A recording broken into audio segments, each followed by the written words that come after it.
Selamat datang kembali, teman-teman.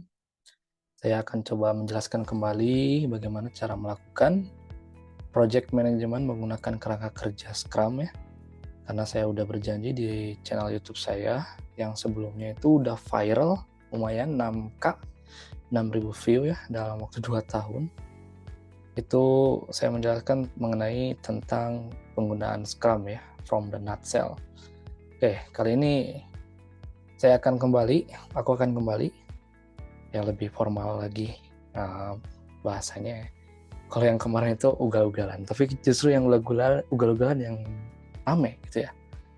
Oke, aku akan menjelaskan kembali bagaimana kita melakukan kerangka kerja menggunakan Scrum. Nah, jadi memang semuanya basicnya ada di Agile ini, teman-teman. Kenapa sih kita harus belajar Agile ya? Sebenarnya Agile ini cuma mindset ya. Mindset atau cara berpikir. Karena letaknya tuh ada di otak. Dan kalau kita pelajari mengenai cara berpikir yang benar, biasanya kita akan melakukan sesuatu juga dengan benar.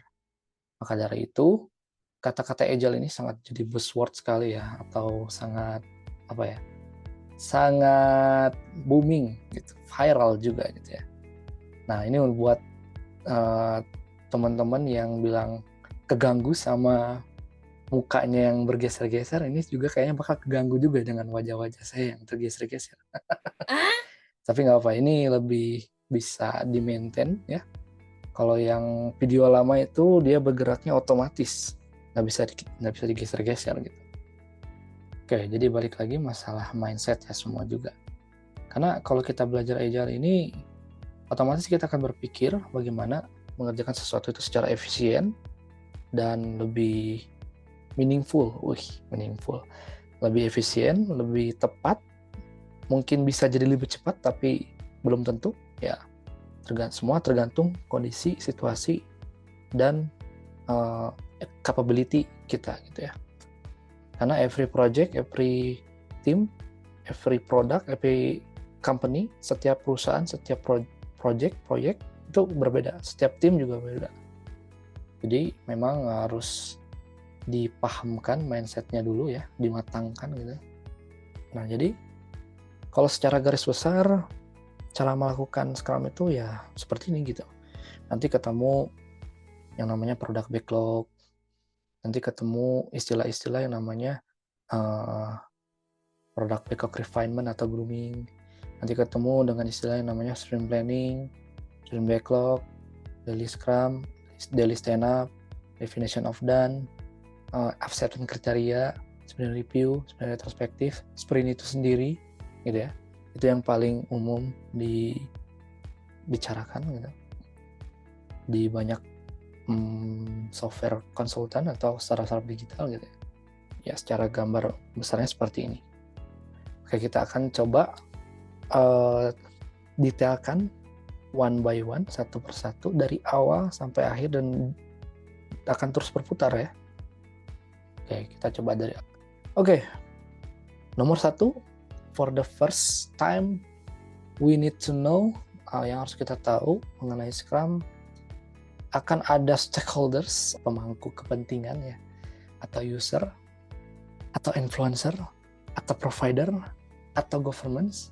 Ya ini, dia bisa bagian dari ini. Jadi semua itu dimulai karena ada yang butuh, karena ada masalah dan butuh solusi.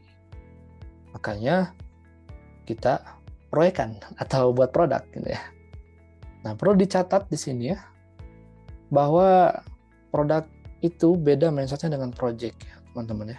Kalau produk akan terus berkelanjutan, sustainable ya, selama produknya masih ada. Sedangkan project sifatnya fixed time, fixed scope, fixed budget. Itu hanya formalitas pemenuhan kebutuhan instansi gitu. Nah, setelah ketemu kliennya, udah siap deal-dealan gitu ya, jabat tangan, dia punya masalah, kita punya solusi yang kita mau tawarkan ke mereka, terus ngapain? Perlu ada penengah.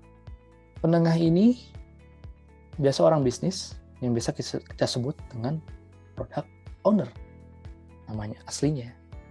Dia akan berkolaborasi, berbicara soal bisnis dan kebutuhan. Nah, tipikal product owner ini harus paham 3V, valuable, validate, vision. Maksudnya apa? Valuable, dia pinter bisa memaksimalkan proses produk atau project yang dia deliver gitu, yang kasihin ke stakeholder itu berguna gitu ya. Istilahnya customer centric gitu. Jangan membuat sesuatu hal yang sia-sia. Banyak fitur berlimpah tapi tidak digunakan gitu ya. Tidak dipakai gitu. Nah, jadi dia lebih mempertimbangkan yang valuable. Makanya dari situ di sini ada memaksimalkan valuable. Nah, ada validate. Validate itu maksudnya validasi. Karena market atau pasar terus berubah dan sering berubah, dia harus pinter bisa menyesuaikan marketnya supaya bisnisnya tidak mati. Hanya ada namanya validation to the market gitu.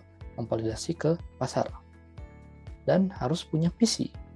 Kebayang kalau seorang product owner tidak punya visi, dia akan hanya menciptakan produk yang short term. Short term itu ya produk jangka pendek yang hanya beberapa bulan bisa mati.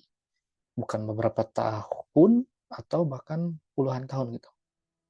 Nah, jadi dia akan bertemu, jadi orang-orang ini, para pemangku kepentingan ini, bisa jadi dari kalangan businessman, investor gitu ya, atau lain sebagainya, government bisa jadi, vendor to vendor ini ya, ketemu dengan product owner, dan dia akan membicarakan soal bisnis dan kebutuhan. Selanjutnya pasti mereka akan catat-mencatat nih, terkait requirement, deal-dealan. Nah, jadi per-peran aja. Kalau mau buat fitur ini, tolong detailkan kebutuhannya seperti ini dan sebagainya gitu ya. Ketika ingin membuat sebuah project atau produk gitu. Jadi dia akan melahirkan sebuah produk peacock item. Setelah itu pasti akan ada yang membuat dari cikal bakal produk ini gitu ya. Ceritanya ini produknya belum launching ya teman-teman ya. Masih berupa project. Perlu diingat juga, produk tidak akan lahir kalau tidak ada project. Jadi, ceritanya vendor to vendor ini mau melaunching sebuah produk. Nah, pasti ya, untuk melaunching sebuah produk harus ada yang ngerjain tim development ya, atau developer gitu ya. Jadi dia akan berkolaborasi, bertemu dengan para pengembang ini, para engineer. Tetapi stakeholder ke development ini kita kasih akses terbatas. Karena kebayang kalau ada perubahan apa-apa, changing requirement gitu, changing request, itu dia akan langsung request ke programmer kita, sangat annoying teman-teman ya, sangat mengganggu. Makanya perlu ada jembatan, si product owner inilah yang menjadi pelindung, dan juga nanti ada Scrum Master yang saling bekerja sama untuk melindungi para engineer atau development team kita ini dari changing request yang tidak terkontrol dari para stakeholders gitu ya. Dan development team ini biasanya terdiri dari para programmer ya, UI UX. Nah, perlu kita gabungkan ya di satu tim itu, di satu squad istilahnya ya. Atau orang BizDev, atau orang system analyst, atau orang document engineer juga bisa. Ini tipikal-tipikal squad yang cross fungsional. Dalam artian mereka gotong royong tetapi sesuai dengan kemampuan mereka masing-masing. Nah, di sini kita batasi satu squad atau development team ini terdiri dari 3 atau 10 orang. Kalau kurang dari 3 itu kurang efektif, bakal burn out gitu ya programmernya. Kalau lebih dari 10 juga bakal crowded, susah kita mengelolanya atau manajemen gitu ya. Jadi tipikal development team atau squad ini biasanya dia inisiatif sendiri untuk mengambil pekerjaannya, atau biasa didelegasikan langsung oleh technical lead-nya kalau ada technical lead-nya di squad itu. Tapi kalau tidak ada ya mereka harus diskusi antar satu sama lain ya, menentukan pembobotan dan lain sebagainya. Tentu saja ini bukanlah hal yang mudah, karena biasanya tipikal-tipikal PO dan engineers ini adalah dua hal yang berseberangan, yang dimana PO berpikir bisnis, tidak terlalu teknikal, Begitu kebalikannya dari si programmer, terlalu berpikir teknis, tidak berpikir bisnis. Jadi emang perlu penengah yang baik untuk kedua tipikal dua peran ini gitu ya. Gitu. Nah, biasanya Scrum Master yang menjembataninya gitu ya. Oke, kita lanjut dulu. Scrum Master nanti ada di ujung ya, karena dia akan mengelola semua ini. Selanjutnya kalau sudah ketemu stakeholder, sudah dibicarakan kebutuhan produk yang mau akan dibuat gitu ya, jadi sebuah project dibicarakan dengan tim, saatnya kita melakukan sprint planning atau grooming. Sebelumnya bisa grooming dulu, dibicarakan pembobotan, pemecahan tugas, backlog gitu ya, dan lain sebagainya. Itu kita perlu meeting gitu ya.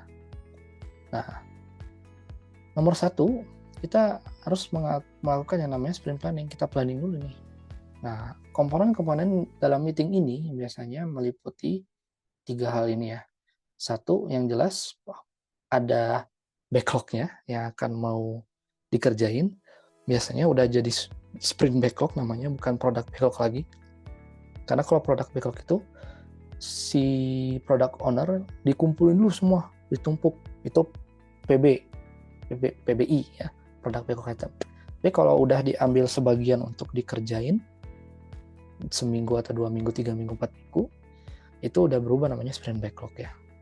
Dan sprint backlog ini harus dan wajib punya yang namanya acceptance kriteria. Karena persatuan backlog itu perlu kita batasin. Harus ada apanya, sampai sejauh mana. Ini penting untuk teman-teman programmer tidak pusing dan tidak terlalu liar mengerjakan sesuatu ya. Dan bisa membantu para quality assurance, software quality assurance juga untuk ngeceknya sampai mana batasan untuk dia ngecek. Itu dijabarkan di acceptance kriteria gitu ya. Terus definition of done ini kesepakatan bersama aja sama programmer atau dan teman-teman yang lain, bahwa kalau setiap beres sprint tuh harus dilakukan apa gitu, apakah di di testing, di smoke testing atau dan lain sebagainya gitu ya. Itu definition of done gitu. Tapi sepanjang pengalaman saya, kalau untuk mengerjakan proyek yang paling sering banget dilakuin adalah menulis acceptance criteria sudah cukup gitu ya di tiap backlognya gitu, dan sangat membantu para programmer juga QA, SQA ya. Nah, jangan lupa tulis sprint goal. Tujuan per sprint itu kan akan beda-beda ya. Misalnya di sprint 1 membuat fitur A, di sprint 2 juga belum pasti membuat fitur yang sama di sebelumnya gitu, sprintnya gitu ya. Jadi kita perlu sebuah tujuan, titel, dalam rangka mengerjakan apa nih, kita punya tujuan goal apa gitu. Nah, perlu didefinisikan sprint goal-nya gitu di meeting sprint planning ini. Nah, seperti yang saya bilang tadi, kita akan bicarakan tentang what and how. Apa itu mewakili berapa banyak backlog yang akan dikerjakan dan bagaimana cara melakukannya, cara mengerjakannya. Hal teknis gitu ya, dibicarakan langsung di sini. Maksimal 8 jam, tapi pengalaman saya ini tidak lebih dari 3 jam, maksimal banget 2 jam, apalagi kalau online. Kalau offline itu tergantung situasi dan kondisi ya. Oke, setelah itu, setelah meeting planning, ngapain lagi? Ini ada day to day nih. Day to day itu hari-hari gitu ya. Ada yang sering disebut dengan daily stand up ya. Ya, daily stand up. Di sini dilakukan daily stand up, membicarakan hambatan gitu ya, yang ada pada programmer dalam mengerjakan backlognya atau sprintnya. Sebenarnya ini maksimal 15 menit, tapi tidak masalah kalau misalnya tim itu masih di 30 menit gitu ya. Karena sebenarnya jadi bahan latihan juga untuk bisa jadi 15 menit. Bisa ideal 15 menit itu susah teman-teman. Jadi tidak masalah. Selanjutnya, anggapan tadi selama day to day sudah selesai mengerjakannya 2 minggu misalnya, satu sprintnya 2 minggu gitu. Senin, Selasa, Rabu, Kamis, Jumat itu pada daily stand up dan udah di ujung sprint. udah mau 2 minggu, saatnya kita melakukan yang namanya sprint review. Dicek nih di demonstrasi ya sama para programmer dan PO juga kepada pemangku kepentingan kita gitu. Jadi sebenarnya apa yang didemokan ini adalah increment. Increment ini produknya tadi ya, pecahan produknya. Kenapa namanya increment? Karena kalau kita buat produk itu nggak mungkin dia menurun ya, tapi ya pasti akan menambah gitu, meningkat. Contoh kalau buat buat aplikasi Instagram, yang pertama kali upload foto, nanti meningkat lagi jadi bisa upload video, dan seterusnya. Itu kan increment, meningkat gitu. Itulah yang di review, gitu, dicek. Setelah itu penting kita untuk melakukan evaluasi per 2 minggu itu ya. Ini yang namanya sprint retrospektif. Apa sih yang biasanya dievaluasi dari meeting ini? Ya perbaikan diri. Misalkan perbaikan diri, tim, dengan tools atau gaya kerja, dan lain sebagainya gitu ya. Bukan ajang untuk saling blaming, tapi di sini ajang untuk kita bisa improve. Dan jangan lupa untuk menuliskan action plan. What next, what to do gitu. Apa yang harus dilakukan gitu setelah itu gitu. Itu perlu. Nah, kalau dilihat flow dari melakukan retrospektif itu seperti ini. Set the stage. Ya, di set dulu meetingnya gitu ya. Look back, ini tipikal kalau misalnya si sprintnya udah pernah dilakuin, ya berarti kita melihat kembali. Kemarin kita komitmen pada evaluasi kemarin harus apa nih gitu kan. Sudah dikerjain nggak gitu. Apa belum gitu kan. Nah, look back. Tapi kalau misalnya baru pertama kali menjalankan sprintnya, kita harus lompat untuk menggetar data. Keadaan tim seperti apa, getter gitu ya. Pada nulis semua gitu di sticky note gitu. Oh, saya mengalami kesusahan bla bla bla, oh saya senang bla bla bla, dan lain sebagainya gitu. Generate insight gitu. Nah, ini misalnya kalau tipikal yang udah banyak itu sticky note-nya perlu kita clusterisasi, kategorisasikan yang sama yang mana gitu. Nah, baru di set what to do gitu. Action plan. Percuma ya kalau meeting evaluasi tapi tidak ada aksi. Nah, percuma evaluasi tapi tidak ada aksi. Itu inti dari meeting retrospektif ini. Dan ya, tadi semua proses itu ditampung ke dalam yang namanya sprint. Jadi sprintnya ada durasi waktu ya, simpelnya itu. Anggapannya sprint 1 udah selesai. Nah, kalau terkait durasi waktu ini, yang namanya sprintnya nggak boleh dari sebulan, teman-teman. Karena yang namanya juga sprintnya kan lari gitu, bahasa Indonesia lah sprint itu lari, bukan jogging. Kalau misalnya lebih dari 1 bulan ya jogging gitu. Nah, umumnya 2 minggu, paling cepat seminggu, paling lama 4 minggu. Tergantung dari tipikal dinamika timnya. Dan roles yang kurang itu, peran yang kurang itu ada di Scrum Master. Nah, ini tipikal-tipikal yang paham banget aturan mainnya dan lain sebagainya gitu ya. Terkait Scrum itu, ya ini semua proses yang tadi dikelola dan dipimpin oleh seorang yang paham Scrum, namanya juga Scrum Master, dia master dalam Scrum gitu ya. Dia harus melakukan coaching, mentoring, servant leader, remove impediment, teaching, managing, facilitator, dan agent of change. Luar biasa, ini day to day dia pasti akan sibuk sekali mengatur timnya, dinamika timnya. Mungkin dia juga menghambat semua change request yang ada di stakeholder, merelai kekacauan yang terjadi supaya developer itu bisa nyaman mengerjakan pekerjaannya. Yang pasang badan biasanya PO-nya dan Scrum Master-nya biasanya. Gitu ya.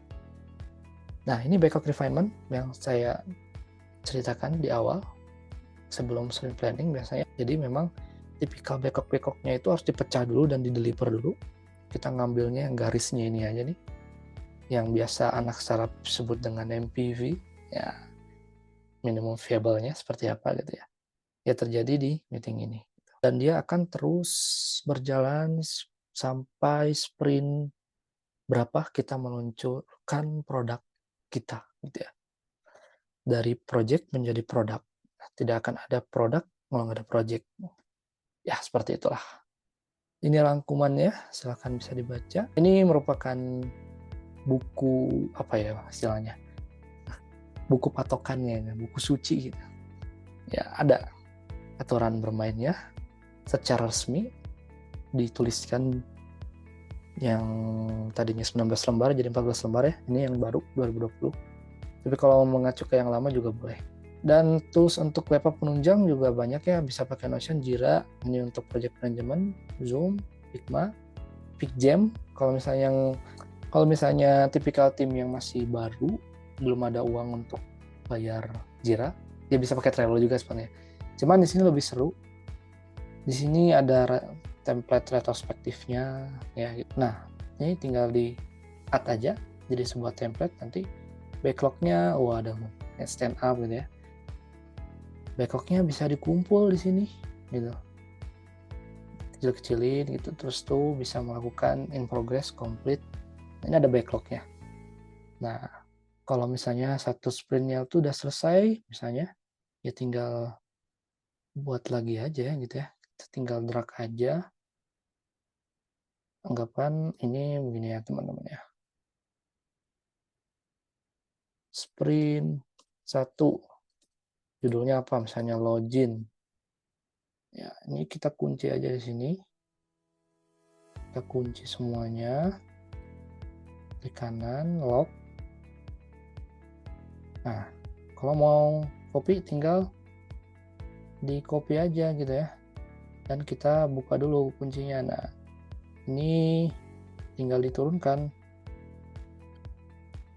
Kalau mau buat sprint 2 gimana ya? Gini tadi. Gampang ya. Kalau misalnya udah penuh ya tinggal buat file baru lagi. Ini tinggal diganti sprint 2 misalnya udah ke transaction gitu ya. Wow. Dan begitu seterusnya gitu. Dan bonus untuk yang mau tahu detailnya lagi mengenai Scrum yang di luar negeri lakuin, bisa kunjungi aja website scrumtrainingseries.com ini. Lengkap, dia menjelaskan dengan study case-nya langsung. Kalau ini study case-nya mereka buat sistem formasi kuliah gitu ya untuk kampus-kampus. Jadi dia jelaskan dari awal sampai akhir bagaimana mereka membuat sistem formasi kampus itu. Terima kasih sampai sini. Semoga beruntung dan thank you.